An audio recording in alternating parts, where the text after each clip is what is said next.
이번에는 비상 방송 설비에 대한 내용입니다. 우리가 지금까지 배운 것 중에서는 우리가 화재를 감지하게 되면 우리가 그 경종 같은 걸로 우리가 신호를 내보냈잖아요. 정확히 말하면 경종 아니면 사이렌이었죠. 그런데 우리가 이거 말고 사람의 음성으로 내보낸다면 조금 더 좋은 효과가 있지 않을까 싶어서 이제 도입된 개념이 비상 방송 설비가 됩니다. 방송은 맞는데 사실상 우리가 이제 그 시청각이랑 그냥 그러니까 시청각 자료가 우리가 방송이라고 하는데 얘는 이제 청각에 의해서 피난할 수 있는 설비가 되는 거죠. 자, 우리가 기본적으로 화재가 발생을 하게 되면 우리가 감지기에 의해서 화재를 감지하게 되고 얘가 이제 우리가 수신기로 신호를 주고 나서 우리가 여기서 경종으로 신호를 내보냈었죠. 그래서 우리가 수신기의 입장에서 들어오면은 우리가 이걸 입력이라 그러고 입력 신호라 그러고 나가면은 우리가 출력 신호라고 말을 합니다. 다르게 말하면 입력은 우리가 센서 같은 느낌인 거고 출력은 우리가 어떤 기계를 동작시키기 위한 신호를 출력이라고 하는 거죠. 자, 그렇다면 이 수신기에서 우리가 이 경종 또는 벨이라고 말하는 것으로 출력을 내보냈었는데 이거 말고 얘가 옆에다가 우리가 이 앰프라고 해서 쉽게 말하면 방송 라디오라고 생각을 하셔도 돼요. 이런 장비에다 우리가 신호를 주게 되면 여기서 자동으로 우리가 또 얘도 출력인 거죠. 출력을 주게 되면 그 신호를 인지하면 우리가 이 세팅된 값에 따라서 각각에 설치된 스피커로 화재 신호를 정확히 말하면 화재 경보를 출력하는 것을 우리가 비상 방송 설비라고 합니다. 그래서 조금 더 쉽게 생각을 해보자면 빌라에는 잘 없고 그러니까 방송 자체가 없고 우리가 아파트 생각해 보시면 우리가 전관 방송 설비라 그래요. 쉽게 말하면 우리가 뭐 500세대의 아파트다. 500세대에 뭐 주로 방송 나오는 게 뭐 화장실에서 담배 피지 마세요. 또는 뭐 층간 소음에 의해서 뭐 고통받고 있습니다. 뭐 쾅쾅거리는 소리를 자제해 주십시오. 또는 뭐 소독 기간입니다. 뭐 이런 거 방송하잖아요. 우리가 일반적으로 방송 설비가 설치가 돼 있으면 우리가 그 설비에다가 추가적인 요소를 조금 더해서 비상 방송 설비를 겸용으로 많이 사용을 하게 됩니다. 그래서 우리가 정관 방송이 없고 비상 방송만 설치되어 있는 경우도 물론 있지만 보통은 같이 설치가 돼 있어요. 그렇다고 해서 우리가 아주 작은 건물에 방송 설비를 하기에는 좀 부담스럽단 말이죠. 그래서 우리가 설치 대상을 규정을 하고 있고 연면적이 3,500 이상이거나 또는 층수가 11층 이상인 건물이던가 또는 지하 3층 이상인 것들은 해당 건축물의 모든 부분에 설치를 해야 됩니다. 혹시나 모를까봐 이 연면적이란 단어를 모르실 수도 있잖아요. 우리가 연면적이라고 하면 어떤 건물에 있는 그 바닥 면적을 다 합친 거예요. 예를 들어서 1층의 요 바닥 사람이 올라갈 수 있는 면적, 2층의 면적, 3층의 면적 이런 걸 전부 합친 게 연면적이라고 합니다. 그리고 여기서 나오는 건 주로 설치 기준에 대해서 많이 시험에 나오는데 우리가 음향 장치에 대한 구성을 살펴볼 수 있어요. 그래서 비상 방송 설비는 대표적으로 음량 조절기, 그리고 확성기, 증폭기로 구분이 되어 있습니다. 얘네들을 이제 우리가 간단히 배워보자면 우리가 먼저 그 어떤 실이 있다 그러면 예를 들어서 여기가 뭐 1201호의 아파트다. 그러면 우리가 일반적으로 천장에 많이 달려 있어요. 옛날에는 이제 벽에다 설치한 것도 좀 있었는데 천장에다가 이렇게 스피커를 달아둡니다. 여러분이 알고 계시는 그냥 그런 스피커예요. 그런 여기서 우리가 화재 사실을 알리는 그 음량이 나가는 거죠. 화재가 발생하였습니다. 뭐 피난하세요. 그럼 우리가 이거를 법적으로 확성기라고 하는데 사실상 이게 그냥 스피커고 자, 우리가 얘를 그냥 비상 방송으로만 쓰고 있으면은 사실 뭐 고민할 게 없는데 일반 방송이랑 같이 쓰고 있다고 봐볼게요. 그러면 우리가 예를 들어서 이번 주 수요일은 분리수거의 날입니다라고 방송을 하는 크기와 소리의 크기와 우리가 화재가 났을 때 화재가 발생했습니다라고 말하는 방송의 크기가 같으면 화재 발생 소리가 너무 작은 거고 또는 방송 설비가 너무 커가지고 시끄럽다 그럴 거 아니에요. 그래서 우리가 평상시에는 조금 더 작은 소리로 방송을 하고 우리가 화재 시에는 여기 세팅되어 있는 걸로 강제적으로 최대 볼륨으로 화재 발생 사실을 알리는 그런 신호로 조절할 수 있도록 우리가 음량 조절기가 설치되어 있습니다. 쉽게 말하면 리모컨으로 우리가 그 TV 소리 올리잖아요. 그게 갑자기 맥스로 한 방에 올라간다고 생각을 하시면 돼요. 그럼 증폭기란 무엇인가? 우리가 아까 앰프라고 말한 게 이제 증폭기가 되는데 우리가 결국 이 신호를 뭐 아파트라고 치면 예를 들어서 뭐 101동부터 110동까지 있는데 또는 1층부터 뭐 20층, 요즘 막 5, 60층도 많죠. 이렇게 있는데 이 스피커에 이 신호를 처음에 약하게 보내면 당연히 이 다 모든 세대에서 울리기에 또는 해당 구역까지 가기에 신호가 좀 작다는 거죠. 그래서 우리가 이 신호를 충분한 크기로 보낼 수 있도록 우리가 증폭기라는 것으로 같이 구성이 되어 있는 겁니다. 그래서 증폭기와 스피커와 여기 이렇게 연결되어 있으면 음량 조절기가 이 앞에 설치가 되어 있습니다. 물어보니까 당연히 제가 이 교재에 넣어놨겠죠. 자, 그러면 이제 설치 기준을 살펴보면 확성기, 전 그냥 스피커라고 부르겠습니다. 스피커의 음성 입력은 3W, 실내에 설치할 때는 1W 이상으로 한다. 자, 여기서 이제 우리가 좀 차이가 있는 게 경종은 뭐 예를 들어서 95dB 이상이어야 된다. 90이었나요? 갑자기 가물한데. 자, 95라고 그냥 하겠습니다. 얘는 우리가 데시벨이라고 해서 음압, 그러니까 그 소리의 크기를 이제 압력이라고 하는데 음압에 대한 단위인데 여기 확성기에서는 와트라고 돼 있어요. 우리가 와트는 전력의 단위죠. 그리고 이제 일반 전기에서 배웠죠. 그러면 왜 얘는 데시벨로 하지 않는가? 자, 우리가 경종은 그냥 따라라라랑 소리가 나는 거잖아요. 얘는 크기만 하면 되거든요. 얘가 어떠한 음질을 뿜어내든지 그냥 소리만 나면 되는 거예요. 하지만 우리가 음성, 즉 방송에서 볼 때는 우리가 이게 화재 발생이라는 문구를 알아들을 수 있도록 그 뭐라 그러죠? 그 듣는 품질, 용어가 있는데 품질이 우리가 전달되는 게 명료해야 되기 때문에 얘는 우리가 데시벨로 규정을 할 수가 없는 거예요. 그래서 왜 그럼 입력으로 하냐? 우리가 실질적으로 3W짜리 스피커가 무조건 1W보다 크게 나오는 것은 아닌데 우리가 보편적으로 이제 설치되는 스피커 같은 경우 결국 우리가 이 입력 값에 대한 인풋에 대한 아웃풋이 나오는 거거든요. 근데 뭐 예를 들어서 A 사께 1을 넣었는데 5가 나오고 B 사건은 1을 넣었는데 30이 나올 수는 없는 거예요. 결국 거기서 거긴 그 스피커의 용량이 되는 거고 우리가 결국 스피커라고 하는 건 우리가 전기 신호를 보내서 얘가 소리로 바꿔주는 건데 우리가 충분한 입력이 들어갈 수 있도록 4마트라는 기준을 줘서 설계할 때 부족하지 않은 입력 값을 줄 수 있게 규정을 하고 있는 것입니다. 자, 그 다음에 확성기는 각 층마다 설치하되 당연히 우리 층에는 없고 위층에는 설치되어 있으면 말이 안 되잖아요. 각 층마다 설치를 해야 되고 우리가 수평거리가 25m, 발신계랑 똑같죠? 경종이랑.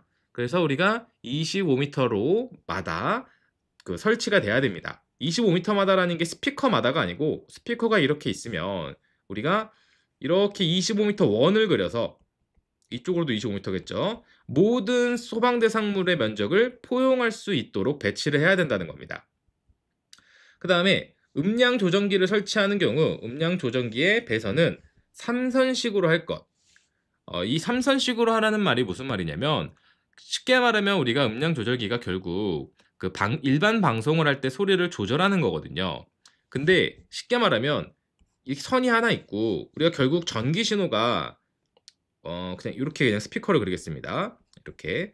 자, 우리가 결국 전기가 이렇게 돌아 나와야 소리가 날 거 아니에요. 근데 예를 들어 빨간 선은 이렇게 점선으로 하겠습니다. 이 점선 같은 경우에는 방송선이라 얘가 예를 들어 음량 조절이 되는 선이에요.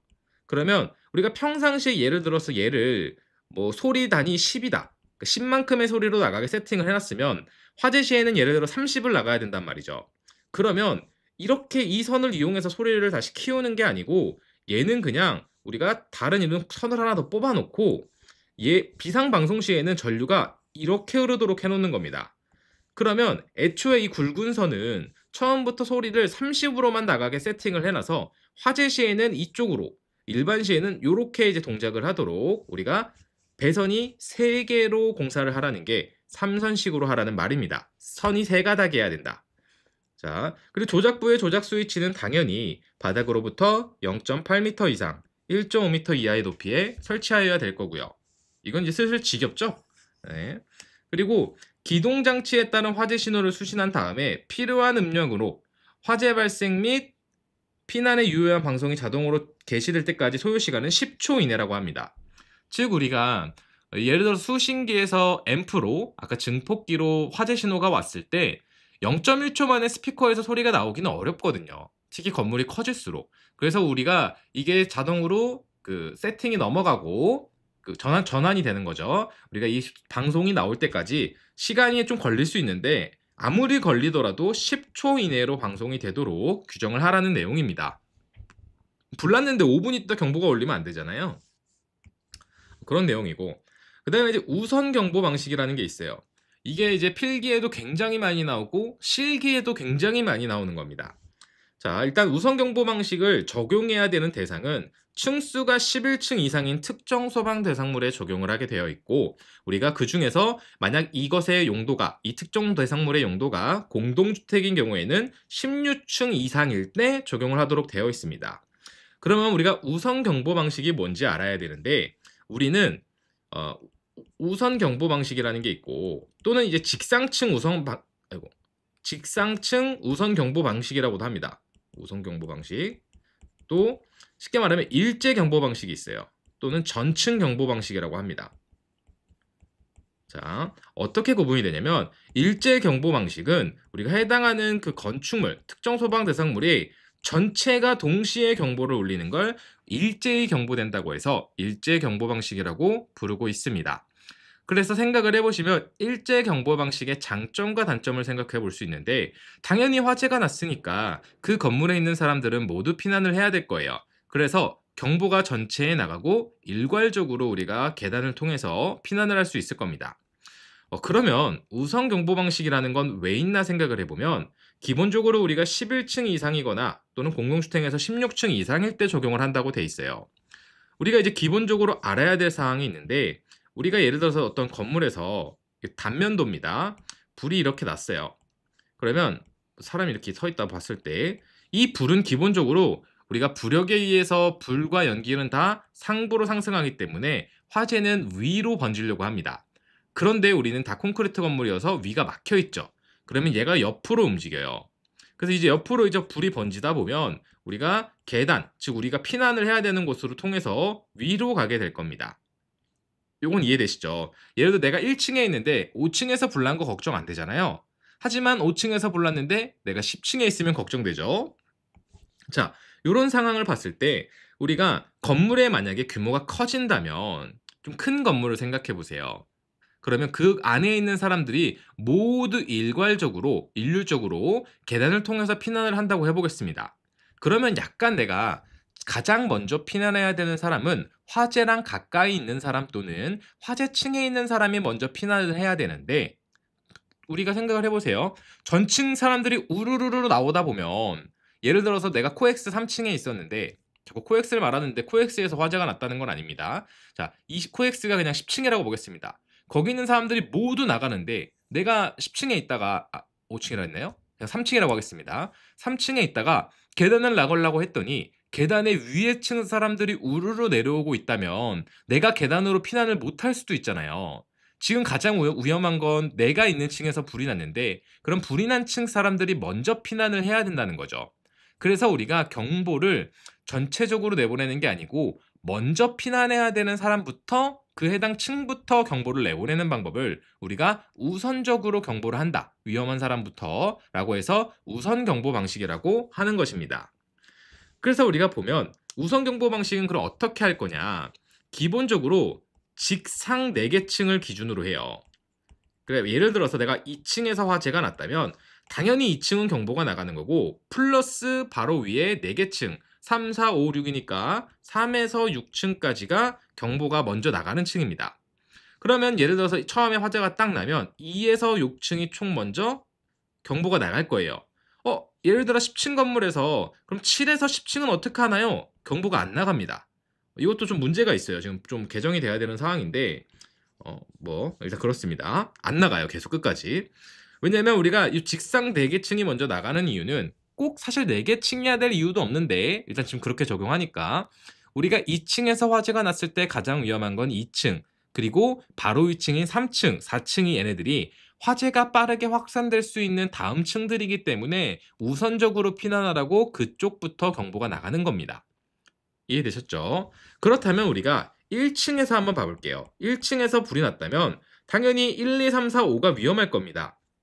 그리고 1층은 약간 다르게 우리가 1층에서 불이 났다면 위로 뿐만 아니라 밑에도 나가야 돼요. 그 외에 모든 지하층에서 경보가 나가야 됩니다. 지하가 10층이면 지하 10층까지 한 번에 올려야 돼요. 왜냐면 우리가 지하에 있을수록 더 위험하죠. 물론 이제 100층이 위험하냐 지하가 위험하냐 하면은 좀 고민될 수 있지만 우리가 지하에 있을 때 1층에 불이 나서 막혀버린다면 우리는 피난할 방법을 잃어버릴 수도 있습니다. 뭐 100층에서 뭐 낙하산을 타고 내리든 쭈주르륵 내려와서 뭐 피난안전구역에서 소방차를 통해 피난을 하든 여러 가지 방법이 있을 수 있는데 지하는 외부에서 구조활동이 불가능하기 때문에 물론 이제 그 소방관분들이 들어가서 이제 구조하시기도 하지만 기본적으로는 이제 거의 불가능하다 보는 거죠. 그래서 1층에서 불이 나면 1층의 직상 4개 층인 2에서 5층까지 경보가 같이 나가야 되고 그 외에 지하층에도 다 나가야 됩니다.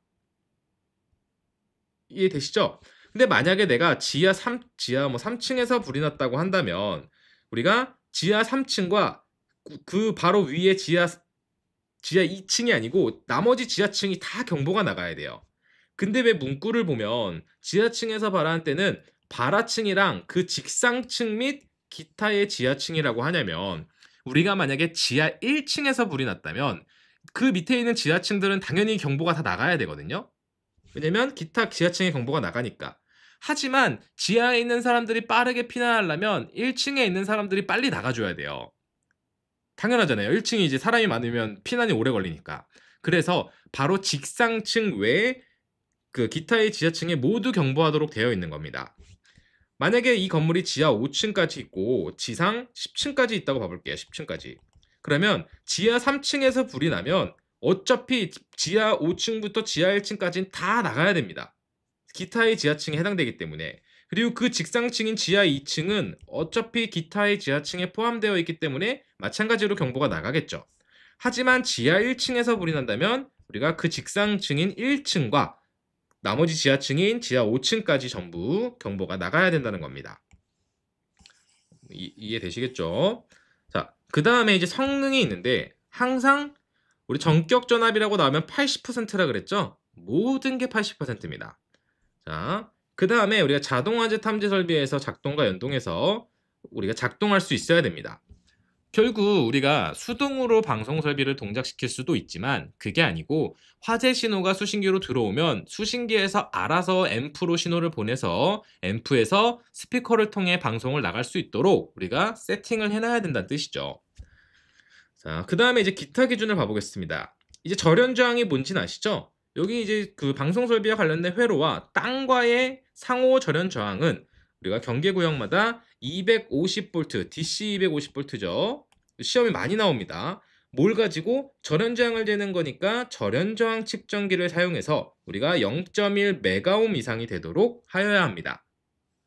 자, 그 다음에 배선. 이거 자동화재 탐지 설비랑 똑같죠? 다른 잔선과 별도 관, 덕트, 몰드 등 풀박스에 설치하도록 되어 있습니다. 만약 절연 요력이 있는 것으로 구획한 때에는 그 구획 부분은 별개의 덕트로 본다는 건 우리가 쉽게 말하면 덕트 안에 여기다가 절연체로 잘 막아놓으면 얘랑 다른 걸로 봐주겠다는 거죠. 이렇게 덕트가 있다고 하면. 그다음에 이제 비상전원. 우리가 감시 상태를 60분간 지속한 후 10분 이상 경보할 수 있는 전원이어야 돼요.